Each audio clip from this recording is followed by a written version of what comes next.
उपस्थित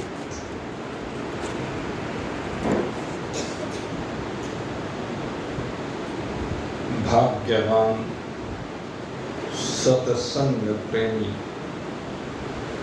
सज्जन वृंद,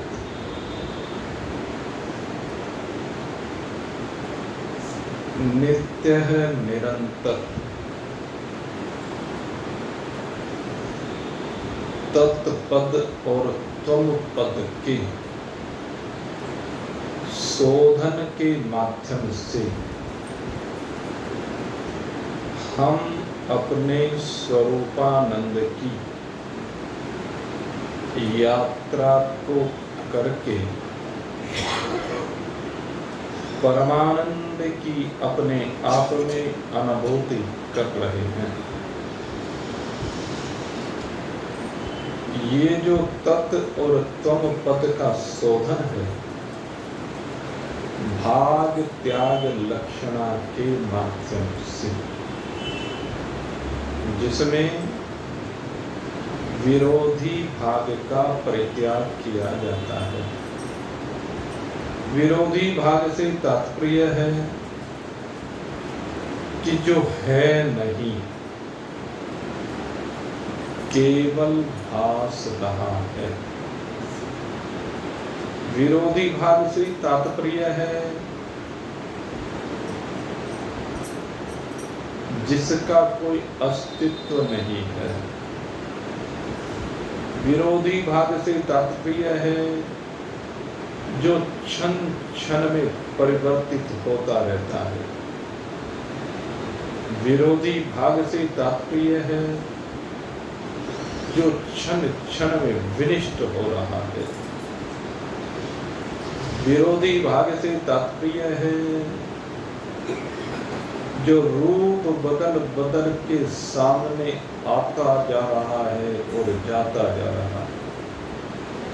विरोधी भाग से तात्पर्य है जो हवा के झोंके की तरह से आता है और चला जाता है। और इस सब विरोधी भाग में एक ऐसा भाव है जिसमें आना है न जाना है, जो नित्य है, अचल रूप में, स्थिर रूप में, हर जगह पर अपनी हाजिरी लगा रहा है। कोई ऐसा स्थान नहीं, कोई ऐसा काल नहीं, कोई ऐसी परिस्थितियां नहीं जब ये गैर हाजिर रहता। ये सदा ही अपने आप में वर्तमान रूप से विराजमान रहता है।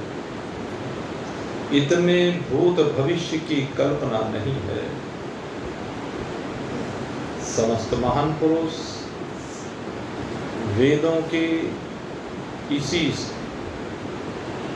सार तत्व को सिद्ध करने के उपदेश को अपनी वाणी के अमृत से सींच करके नित्य प्रवाहित कर रहे हैं।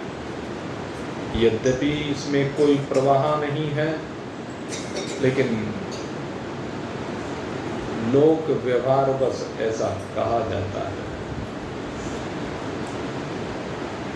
ये वेद जो ज्ञान का असीम भंडार है, ये वेद जो हम सब की वास्तविकता है, गुरुदेव शिष्य से इसी के बारे में कहते हैं कि इसके भाव को समझ, इसके भाव को अपने आप में अनुभूत कर, मिथ्या को हटा करके सत्य भाव को अपने में अनुभूत कर। जीव ब्रह्म की एकता कहत वेद स्मृति बैन, शीश पहचानिए भाग त्याग की सें। भाग त्याग लक्षणा के द्वारा जीव और ब्रह्म की एकता का प्रतिपादन इन वेदों में किया गया है। और सही बात तो यह है, मैं तो कहता हूं, ये विरोधी भाग सबसे अधिक कौन सा है? पंच विषयों का है। ये जो पंच विषय हमारे जीवन में विष घोल रहे हैं, हमें बार बार मार रहे हैं, इन पंच विषयों से बचो भाई, नहीं तो पांचों विषय इस जीव को कहीं का रहने नहीं देते। ये पांच विषय इससे क्या न करा दें, कल्पना नहीं की जा सकती। अच्छे अच्छे संत ऋषि ज्ञानी इन पंच विषयों के चक्र में फंस करके अपने मार्ग से भटकते हुए देखे गए। इसलिए इन पंच विषयों पर नियंत्रण करना, और नियंत्रण करना ही इस विषय के भाग को, इस विष के भाग को निवृत्त कर देना, यही है भाग त्याग। हमारे में जो है नहीं, लेकिन जिसके पीछे, जिसको एकत्रित करने के लिए, जिसको भोगने के लिए, जिसका संरक्षण करने के लिए हम भागे भागे फिरते हैं, यही है वो विरोधी भाग। इसलिए इस विरोधी भाग को तज पांच विषयों को भाई, तज पांच विषयों को भाई, ये पांच अधिक दुखदाई।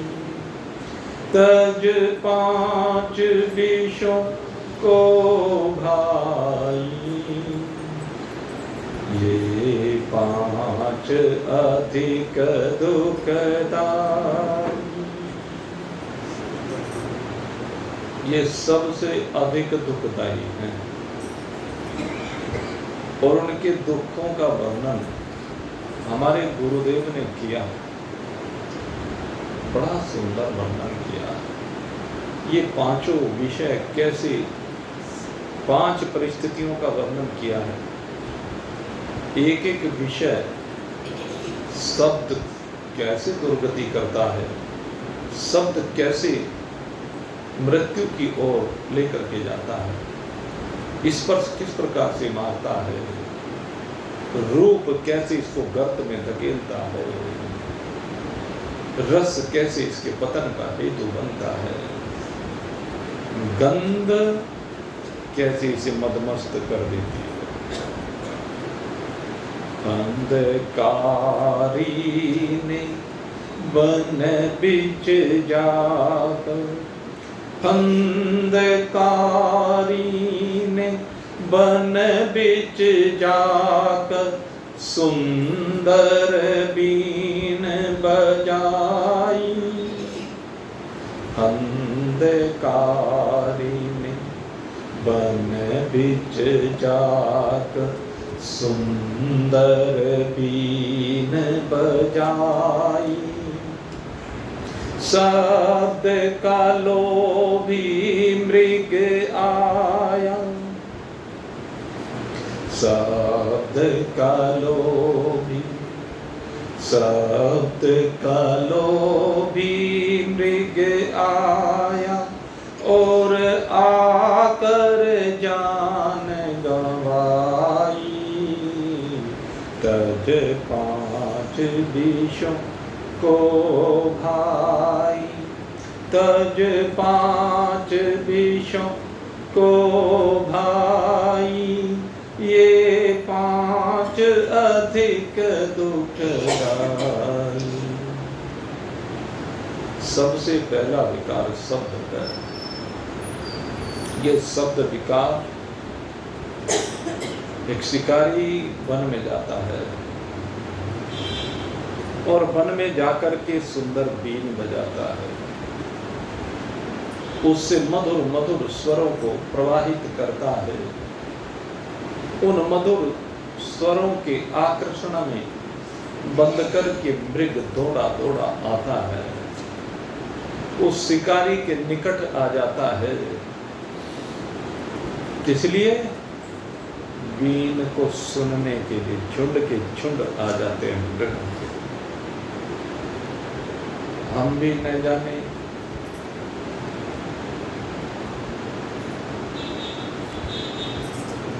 पहले वो लगा करती थी मेले, और मेलों में क्या होता था, एक जगह पर एक बहुत बड़ा पंडाल लगा होता, उस पंडाल के बाहर एक सुंदर सी नर्तकी नृत्य दिखा रही होती, गाना बजाना चल रहा होता, प्रचार हो रहा होता, और वहां टिकट रखा हुआ था। अब उसके सुंदर नृत्य को देख करके, उसके गायन को सुन सुन करके सब आकर्षित होते, सोचते ये टेलर इतना सुंदर है जो यहाँ गेट पे इन्होंने खड़ी कर रखी है, ये अंदर तो न जाने कैसी सुंदर सुंदर अप्सराएं इन्होंने ला रखी होंगी। मंदे जमाने में 100 रुपए का टिकट रखा जाता और अंदर 100 रुपए के टिकट में एक बार में एक व्यक्ति को प्रवेश मिलता।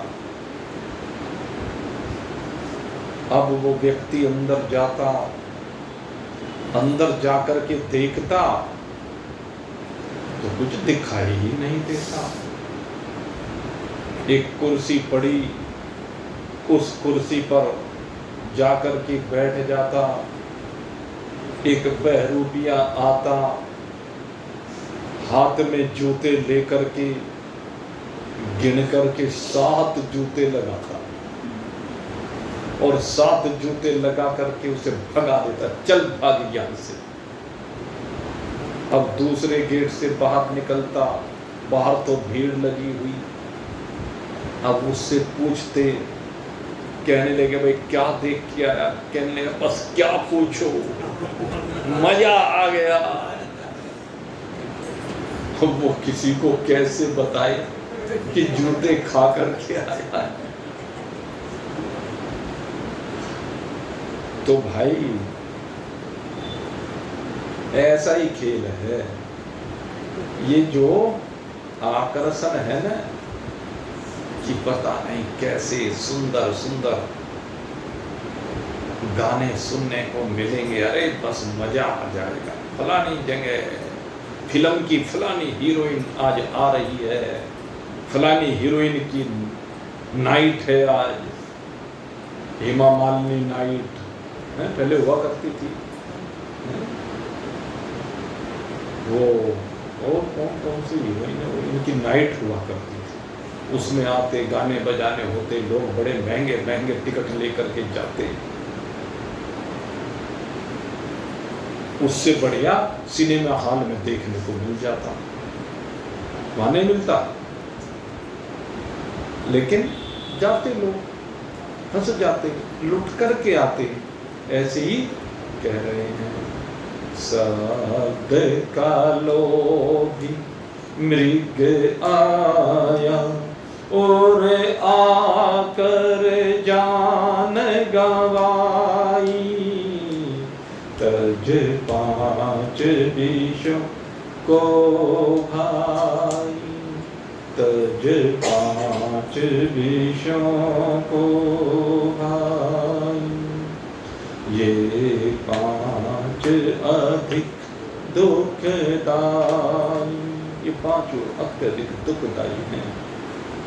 फंस गया मृग गायन के चक्कर में और आकर के अब पकड़ करके ले गया और ले जा करके उसकी जो दुर्गति हुई है, ले आया उसको बांध करके और ला करके बांध करके फिर क्या नहीं हुआ उस मृग के साथ, काटा गया, छाल उतारी गई, अंदर से मांस निकाला गया, नोच नोच करके खाया गया और मृगशाला बस वो तो फिर पता नहीं कब तक पड़ी रहती है। तो कैसी दुर्गति हुई, सोच के देखिए, एक शब्द विषय के कारण। फिर दूसरी बात कही, काम विषय ने हाथी संग में कैसी आफत लाई, काम विषय ने हाथी संग में कैसी आफत लाई, मद में मस्त हुआ नहीं समझा, मद में मस्त हुआ नहीं समझा, उमर कैद करवाई, तज 5 विषयों को भाई, तज 5 विषय को भाई, ये 5 अधिक दुखदाई, तज 5 विषय को भाई। हाथी को पकड़ने वाले क्या करते हैं, वन में जाते हैं, एक गड्ढा खोदते हैं बड़ा सा, और गड्ढा खोद करके उसके ऊपर घास फूस डाल करके पहले बांस रख देते हैं समझ, और बांस के ऊपर चटाई बिछाई और चटाई बिछा करके घास फूस डाल देते हैं जैसे लगे कि धरती है, और फिर एक पुतला लाते हैं, किसका, हथिनी का, एक हथिनी कागज की बना करके पुतला, जैसे रावण का पुतला बनाया जाता है ऐसे ही बिल्कुल हूबहू हथनी बना करके, बड़ी सुंदर सी हथनी, जवान सी हथनी बना करके लाते हैं और ला करके उसके ऊपर रख देते हैं, और हाथी को अत्यधिक कामी कहा गया है। हाथी आता है वन में, मदमस्त हुआ, मद में मस्त हुआ नहीं समझा, ये कहा, उसने सोचा हथनी है और उसके निकट जाता है, और जैसे जाता है तुरंत गड्ढे, और जैसे गड्ढे में गया, हाथी पकड़ने वाले ने हाथी को पकड़ लिया और पकड़ करके ले जा करके बांध दिया खूंटे से। सारी जिंदगी भर फिर वो उसे तड़पाता है, तरसाता है, घुमाता है, काम लेता है। जो स्वतंत्रता का जीवन वन में जी रहा था, सारी जिंदगी भर गुलामी करते फिर जीना पड़ता है। क्यों? हथेली के चक्कर में। तो एक काम विषय के बारे में बताया। फिर तीसरा दृष्टांत दिया। तीसरा दृष्टांत दे रहे हैं मछली क्या, रस के कारण, रस के कारण मछली ने भई अपनी जान गंवाई। रस के कारण मछली ने भय अपनी जान गवाई, रूप के लोभ पतंगे ने, रूप के लोभी पतंगे ने अपनी देह जलाई, तज पांच विषयों को भाई, ये पांच अधिक दुखदाई। कहते रस के कारण से मछली पकड़ने वाले क्या करते हैं, कांटे में एक मांस का टुकड़ा लगाते हैं और उस मांस के टुकड़े का रस लेने के लिए मछली दौड़ी दौड़ी आती है और फंस जाती है। न जाने कितनी मछलियां रोज फंस रही हैं, लेकिन कितनी बावरी है ये मछली। समंदर के किनारे जाकर के देखो तो सही, ये जो मछली पकड़ने वाले मछुआरे हैं, जरा देखो इनको, रोज मछलियां पकड़ रहे हैं समंदर में। हमने जगन्नाथ जी में देखा, हमने द्वारिका में देखा, रामेश्वरम तो नहीं देखा हमने, खैर, लेकिन दो जगह हमने देखा। और द्वारिका में तो इतना बुरा दृश्य है, जब बेंट द्वारिका जाते हैं ना, तो वहां तो मछलियां ऐसे लटका रखी हैं, सुखाते हैं। देखो कितनी मछलियां रोज पकड़ी जाती हैं, रोज जाल बिछाया जाता है और रोज मछलियां उस जाल में फंसती हैं। जो मछली आज फंस रही है, उनके जितनी परिजन हैं सब, वे देखते हैं रोज मछलियों को फंसते हुए। देखते हैं कि नहीं देखते हैं? एक मछली फंसी, उसके बाल बच्चे रोज देख रहे हैं कि नहीं बचे? जितने उस दिन फंस गए, बाकी भी तो बचे रहे ना। अगर ना बचे हों तो फिर अगले दिन कौन पकड़ने जाए? उन्होंने देखा कि कैसे जाल में रोज फंस रही है, लेकिन उसके बावजूद भी संभल नहीं गई। उस रस के लालच में, उस मांस के टुकड़े के लालच में सारी मछलियां रोज फंसती चली जाती हैं। कैसी मूर्खता है, कैसा पागलपन है मछलियों का। और ये मछली कौन है? ये सारी मूर्तियां मछली ही हैं। रोज संसार को जाते हुए देख रहे हैं, रोज संसार को मरते हुए देख रहे हैं, रोज अपनों को जाते हुए देख रहे हैं, लेकिन उसके बावजूद भी जिस मार्ग से वो जाकर के मर गए, हम भी उसी मार्ग पर चले जा रहे हैं। हमें भी अकल नहीं आके देती है, हम भी उस मार्ग को छोड़ना नहीं चाहते हैं, हम भी उसी मरने के मार्ग का अनुसरण करना चाहते हैं, लेकिन भाग्यवान है वह लोग, कोई वो भाग्यवान होता है जो उस मार्ग का परित्याग करके, उस विषयों के मार्ग का परित्याग करके विष के नहीं अमृत की ओर चलते हैं।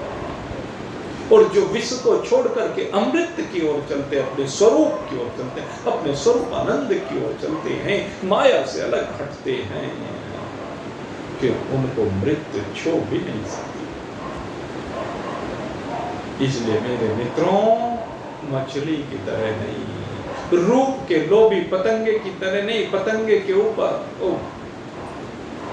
ये पतंगा, रूप का जो लोभी होता, अग्नि से पतंगे निकल रहे होते हैं, लेकिन वो उन्हीं की ओर आकर्षित होता है और वहीं अग्नि में जा करके भस्म होते चले जाते हैं। सारा संसार रोज इस पाप की अग्नि में दग्ध होता जा रहा है, इन विषयों की अग्नि में दग्ध होता जा रहा है, लेकिन उसको देखते हुए भी हम सचेत नहीं होते।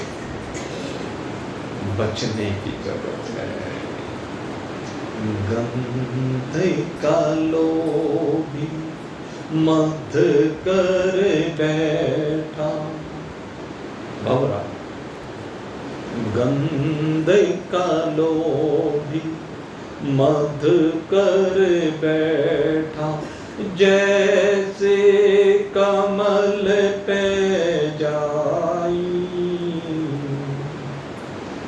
गंध का लोभी मध कर बैठा, जैसे कमल पे जाई। सांझ हुई मुख, सांझ हुई मुख बंद किया कमल ने। शाम को कमल बंद हो जाता है, सारे दिन खिला रहता। सांझ हुई मुख बंद किया कमल ने, मौत भंवर की आई। तज पांच विषयों को भाई, तज पांच विषयों को भाई। कमल के पुष्प पर जाकर बैठता है और वो रस का लोभ, गंध का लोभ, उस कमल के पुष्प बैठ करके आनंद लेता हुआ, विषय का भोग करता हुआ ये भूल जाता है कि सांझ हो रही है और अब कमल बंद होने वाला है, लेकिन वो उसका त्याग नहीं करता। और आखिर कमल बंद हो जाता है, और जब कमल बंद हो जाता है तो सुबह मरा हुआ ही निकलता है।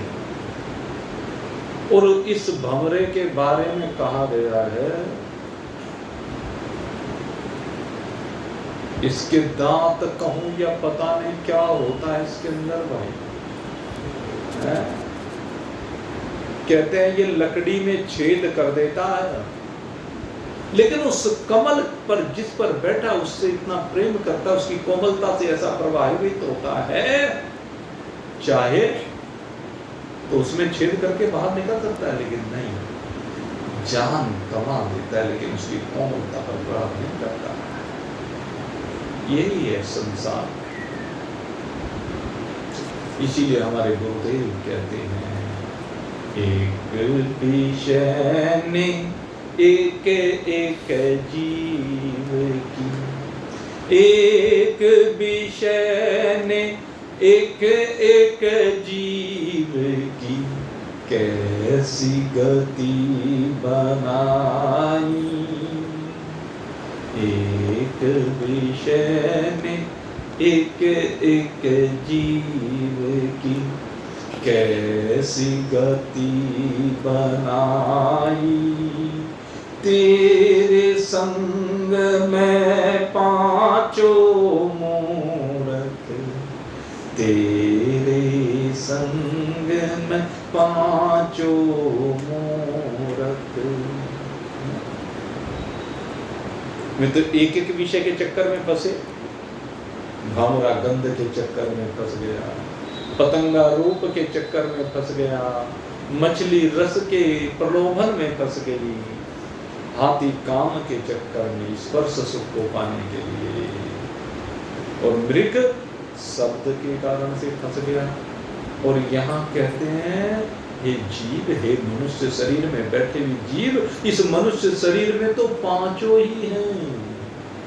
तेरे संग में पांचों मूरत, तेरा कौन सहाई, तेरा कौन साई। तज 5 विषयों को भाई, तज 5 विषयों को भाई। ये 5 अधिक दुखदाई, तज 5 विषयों को भाई। भाग त्याग लक्षणा में ये 5 विषयों का त्याग है। अस शीस गुरु उपदेश सुनी, भऊ तत्काल निहार। भले विचारे याहि जो, तात न सत जंजाल। कहते हैं गुरुदेव समझा दिया, और जिसने समझ लिया वो तो तत्काल निहाल हो गया। जिसने विचार कर लिया उसका तो संसार का जंजाल समाप्त हो गया।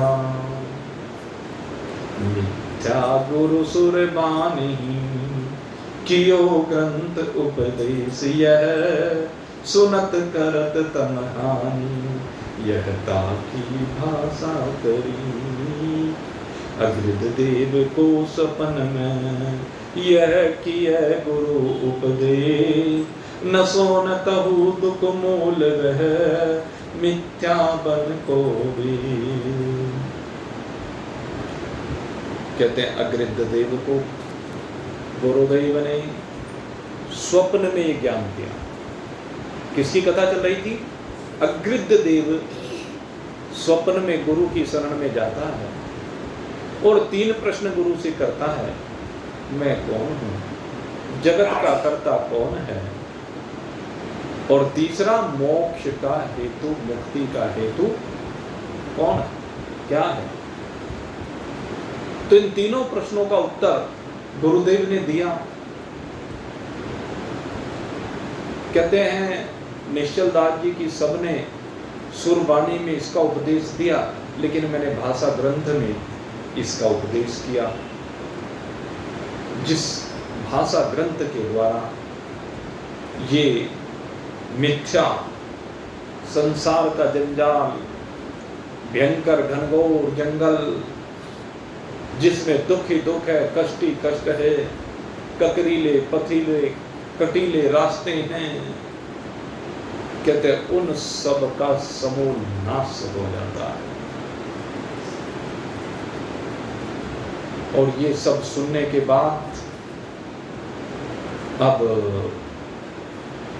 अग्रिद देव कहता है, भगवान यह तुम ग्रंथ पढ़ायो, अर्थ सहित सोम मही आयो।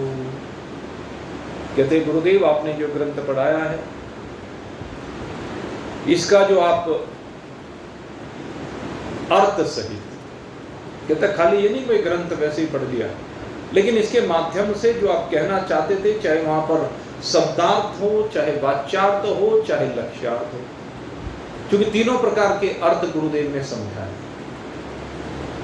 क्या शब्दार्थ है, क्या वाच्यार्थ है, क्या लक्ष्यार्थ है, तो वही है शब्दार्थ।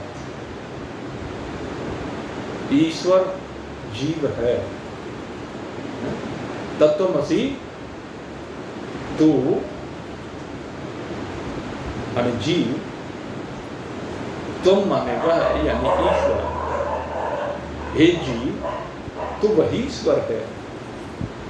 ये वाच्यार्थ हुआ। और लक्ष्यार्थ कहने लगे जीव और ईश्वर की एकता नहीं हो सकती। जीव और ईश्वर में से माया और अविद्या भाग को हटाया गया। माया और अविद्या भाग के हटने से प्रतिबिंबित भाग, आभासित भाग भी हट गया, जिसके बाद दोनों में शुद्ध चेतन रह गया। तो वही समझाया कि जो ईश्वर में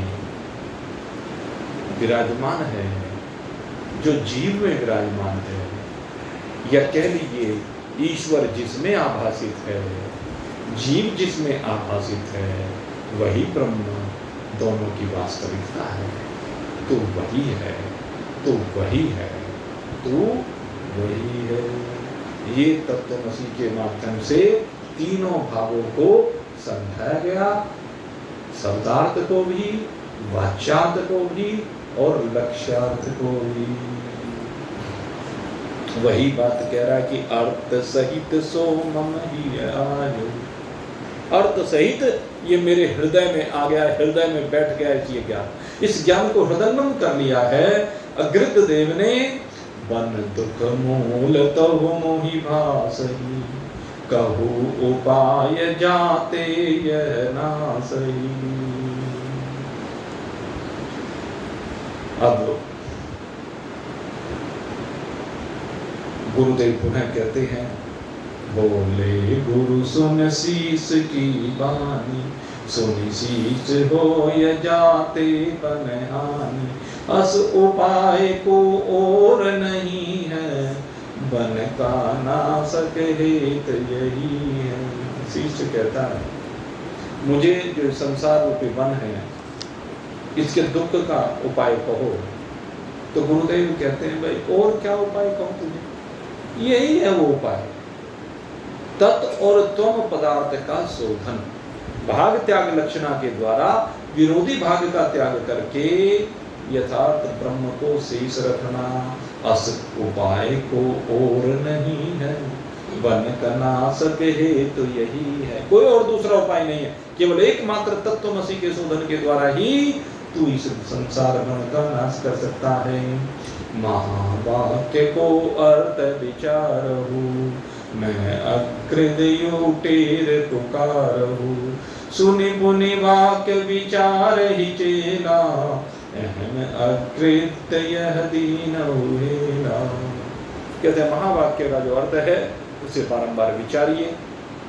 चारों महावाक्यों में प्रज्ञानम ब्रह्म, प्रज्ञान रूप से जीव को कहा गया, ब्रह्म रूप से ईश्वर को कहा गया, और इन दोनों में से विरोधी भाग को हटाया गया। तत्वमसि में तत्व रूप से ईश्वर को कहा गया, तुम रूप से जीव को कहा गया। अहम ब्रह्मास्मि में मैं रूप से जीव को कहा गया, ब्रह्म रूप से ईश्वर को कहा गया। अयम आत्मा ब्रह्म में अयम रूप से, अयम आत्मा इस रूप से जीव को, और ब्रह्म रूप से ईश्वर को परिभाषित किया गया। और इन चारों महावाक्यों के माध्यम से इनका विवेचन करते हुए, इनके ऊपर रिसर्च करते हुए, भाग त्याग लक्षणा के माध्यम से विरोधी अविद्या और माया भाग को, प्रतिबिंब भाग को, आभासित भाग को, विशिष्ट भाग को हटाया गया। और इनको हटा करके माया विशिष्ट और अविद्या विशिष्ट, इन दोनों भाग को हटा करके शुद्ध चेतन को शेष रखा गया। और जब शेष रखा, अब चेले की समझ में बात आई, निद्रा गई नैन पर कासे। उसकी निद्रा जाती रही, उसका मोह जाता रहा, उसके अंदर जो अज्ञान का भ्रम था वो जाता रहा। निद्रा गई नैन पर कासे, बन गुरु ग्रंथ सबई वह नासे। कहते हैं वो बन भी विनिष्ट हो गया, गुरु भी, जयराम जी की, गुरु जी की भी, सतगुरुदेव महाराज की ऐसी की तैसी हो गई।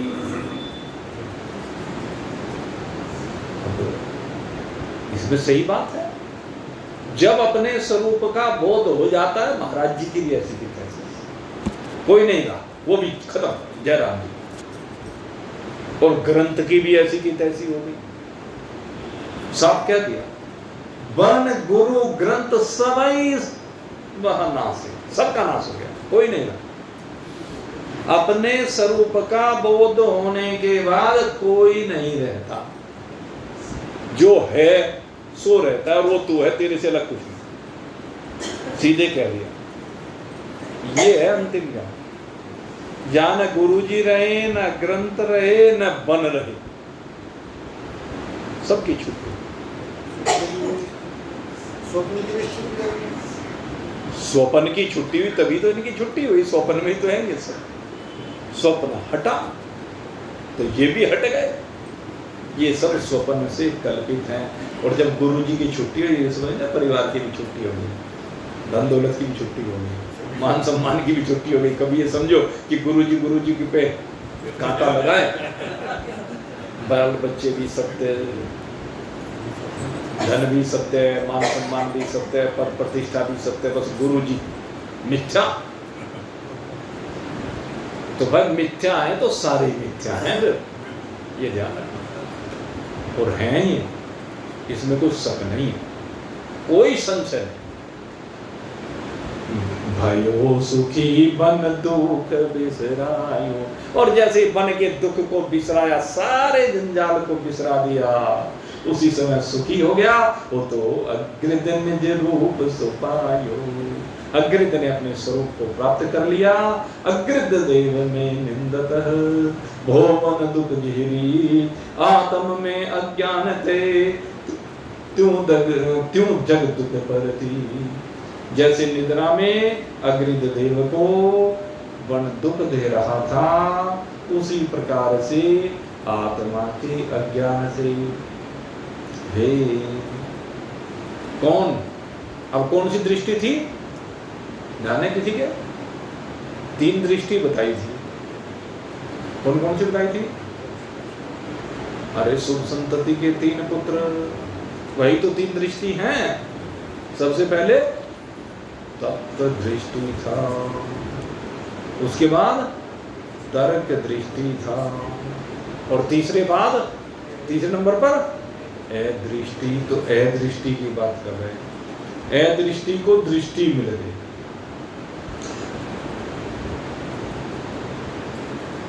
जो मिथ्या गुरु ग्रंथ ते मिथ्या बन संघा, तू मिथ्या गुरु वेद ते मिथ्या जग परिहार।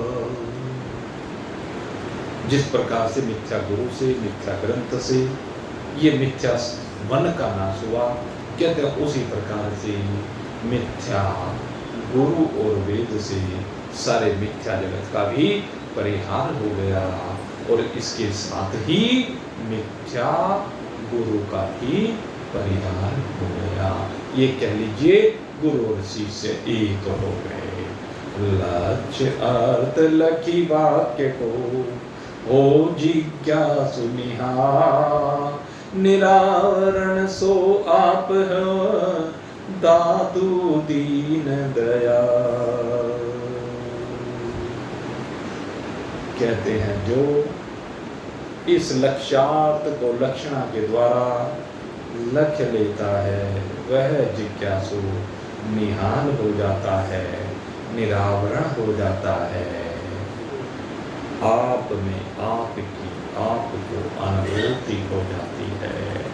इति विचार सागरे गुरु वेदादि साधन मिथ्या वर्णनम नाम षष्ठस्त्रंगः समाप्तः। हरि ओम तत्सत्, हरि ओम तत्सत्, हरि ओम तत्सत्। बोलिए सच्चिदानंद भगवान की। तो इस प्रकार से ये छठी तरंग आज यहीं पर विश्राम को प्राप्त हो रही है। अब अंतिम तरंग विचार सागर की रह गई है, और ये सप्तम तरंग है। और ये जो सप्तम तरंग है, ये जीवन मुक्ति और विदेह मुक्ति, इसका वर्णन करने के लिए है। और ये तरंग अब हम अगर यदि परसों से प्रारंभ करें, कल तो रविवार है, परसों से प्रारंभ करें तो भाई काशी जी जाने तक ये तरंग नहीं हो पाए। इसलिए आज हमने चिंतन किया है कि एक बहुत छोटा सा ग्रंथ है, लेकिन वो बड़ा छोटा सा ग्रंथ गागर में सागर भर। उसमें जैसे गागर में सागर को भर दिया था, ऐसे उस छोटे से ग्रंथ में इतना माल भरा पड़ा है। भगवान शंकराचार्य ने बड़ा दिव्य माल उसमें भरा है। जितना भी 5-7 दिन का ये सत्संग अभी होगा, उसमें उस छोटे से ग्रंथ चरपट पंजलिका, जिसे भज गोविंदम के नाम से भी कहा जाता है। तो परसों से उस ग्रंथ को प्रारंभ करेंगे और काशी जी जाने तक उस ग्रंथ को पढ़ाने का प्रयास किया जाए। और ये जो 7वीं तरंग है, काशी जी से आने के बाद इसको फिर से प्रारंभ कर देंगे, क्योंकि अब बीच में लेकर के करें 5-7 पेज पढ़ाएं और फिर दोबारा, इसलिए बस तभी जो, ठीक है। तो अब यहीं पर आप सभी के लिए बहुत बहुत शुभकामना करते हुए अब यहीं पर विश्राम। बोलिए सच्चिदानंद भगवान की।